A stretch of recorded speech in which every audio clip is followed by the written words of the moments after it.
Hi, everyone. It's Lynda Artesani here from the Accountants Law Lab. And I'm going to talk a little bit about if you're running a bookkeeping firm or an accounting firm or even a coaching business, any kind of service-based business, you know that client retention is everything, especially in 2026. Did you know that a simple 5% increase in retention can boost your profits upwards of 25%? And existing clients are a wealth of an opportunity to grow your firm as well by adding on services that maybe they didn't know you could do. So that's another way you can really increase your revenue.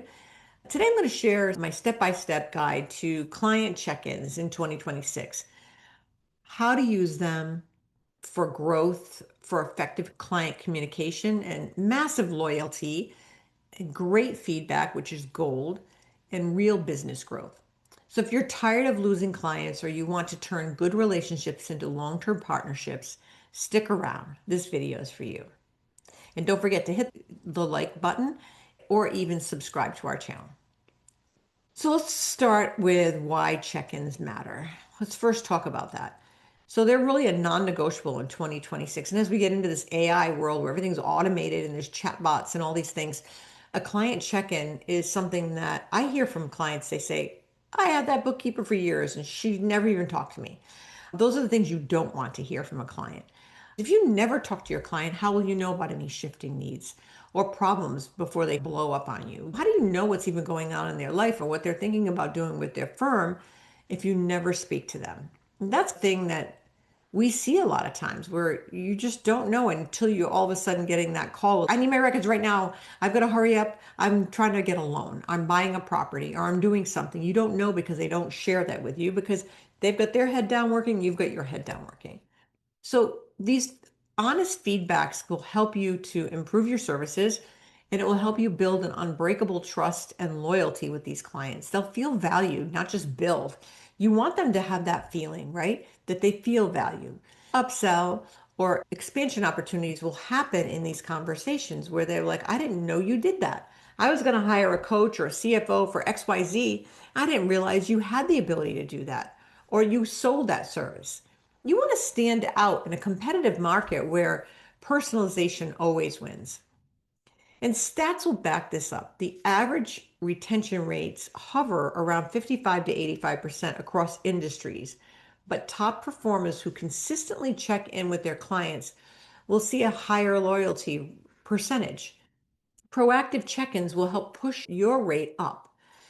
The bottom line is check-ins aren't just nice to have, they're a secret weapon in your client retention practice to get you some sustainable growth because happy clients are actually going to be your best referral base. So we're going to move on to best practices when we have this time to communicate with our clients. First thing, and this is the same as when you do a client engagement where you're actually meeting with the client for the first time and trying to scope out whether they can work with you, active listening. Let them talk. Show empathy. They may be sharing with you problems that they have at home, problems that they have with their business. Show them empathy and then also validate their concerns and don't interrupt them. That's key. Set a clear agenda though. Make sure when you have this meeting, you set a clear agenda. We're starting to really formalize that at our firm, having these agendas and sticking to the topic at hand. It saves time for everybody because attorneys are really busy. So you want to be cognizant of that. Share the topics ahead of time. Maybe share a list, a bulleted list about what you want to talk about ahead of time so that everybody's prepared and everybody's focused. Balance short-term fixes with big picture goals. Quick wins and then strategic alignment. That's important. Always follow up. So after the meeting, give it a little time to simmer. If you gave them homework to do, let them do that. Give them that space. And then send them a summary email with some action items on it and then deadlines. Give them the deadlines because clients are notorious for not following deadlines. Give them the deadlines. It will help reinforce commitment between you and the client.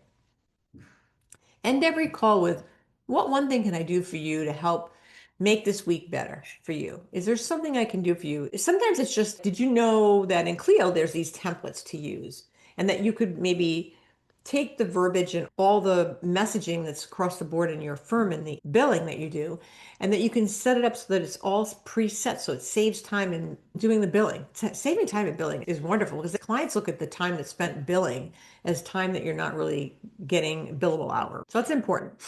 So that's a good way to end a call. And timing matters. So if you get it wrong, you can annoy the clients. If they're really busy, they got a big case going on, don't try to push for those meetings. Even when it comes to giving them the financials, sometimes we resort back to Loom and do a Loom video for them. They're very appreciative. If they're really busy, they don't have time, but they really want to understand their financials, take that time to make that video. It will really help strengthen bonds between them. And if you've got new clients or high touch clients, maybe you do a weekly meeting. And it can be just 25 minutes or 15 minutes, or maybe you do a bi-weekly meeting. Just look at those as options to stay in touch with your client, or have the bookkeeper on staff stay in touch with the client. It's always good for that too. They'll extrapolate more information than maybe the owner would, because there's only so much time we have in our day to be able to do this. And then, if you have a low maintenance client, maybe you just meet with them quarterly, but still have that touch in. Don't forget about those clients. Those are still pretty beneficial for referral basis. And always ask their preference. How do they want to do it? Some of them just want to talk on the phone. I'm amazed at that. They just want a phone call. Or sometimes they want a Zoom call. I think Zoom is nice because they get to see the face to face. It's almost the same as being in the office. But find out how they prefer to have a conversation with you and stick to that. Try to keep it nice and simple and straightforward and stick to that agenda. And then remember, you've got a lot of CRM tools that you can work with in 2026 that can help support these client check-ins. The top picks, there's HubSpot. That's a great starter CRM. It's got scheduling and tracking and automation. You can add in those little surveys at the end or surveys during the process to see what they're liking about working with you and what they don't like in the process. Salesforce is for bigger firms. There's Zoho has a CRM. There's other ones out there that you can get that will help you work. And then use maybe Calendly for booking because sometimes it's hard to get that timing right. You have a Calendly link, it makes life easier. Or there's also Zoom for calls, there's Slack for Teams, for quick chats if you want to just do a quick chat. You can integrate and automate all these reminders in your CRM. We use Carbon. It's great for that kind of stuff. It gives you a way to have those conversations. Find a way to make it work with technology that works with your firm. And try not to have too many technologies. We found that as we've grown, we started here and we moved to here and we went here and we've got clients still in the old stuff. You want to streamline that because it makes it hard for your team to know where to communicate. Try to keep it centralized place to communicate with clients, but a safe and secure one as well. And so gather and analyze feedback. Feedback is gold. Here's how to get it. So you can ask an open-ended question. What's working best for you right now with us? And then where can we improve? It can be simple like that. It can be a simple Google form that you send out that just gives them a chance to type in something, or a type form. Give them a way just to do a real quick star rating and then give them a place to write. And then thank them genuinely. Make it a safe space to be honest, but also thank them for their time in doing that because it is time out of their day if they're rating their services with you. And then analyze, categorize, track the trends, your NPS score, prioritize fixes. AI is great for this, right? Start to use the AI to your benefit with that. Build stronger relationships with your clients. Show interest in their goals. They're building a home or whatever they're doing. Show interest in it. They're trying to save for a vacation. Ask about their vacation when they come back.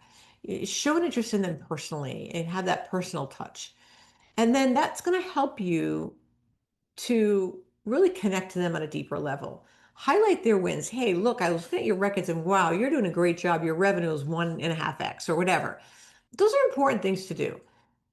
Surveys help, meeting with them helps, monthly reviews, it's all good stuff. So avoid the pitfalls. Try not to wing it in the meetings. Try to really prepare for the meetings. That's very important. I can't tell you that enough. You come in and if your meeting was supposed to be this and it veers off into a squirrel moment, it's not going to benefit you. So try to keep it concise, wrap it up, keep it small, maybe keep it on one topic if you're going to do multiple meetings, set a cadence, and always follow through. No broken promises here. That's really important. What is your biggest client check-in challenge? Drop it in the comments. I'd love to read them. I try to read every comment that we get. Like this video if it was helpful to you, and subscribe to our website, our newsletter for more business growth tips. and hit that bell, and we'll be reminded when we have another video. So stay in touch. We would love to hear from you. And until next week, bye now.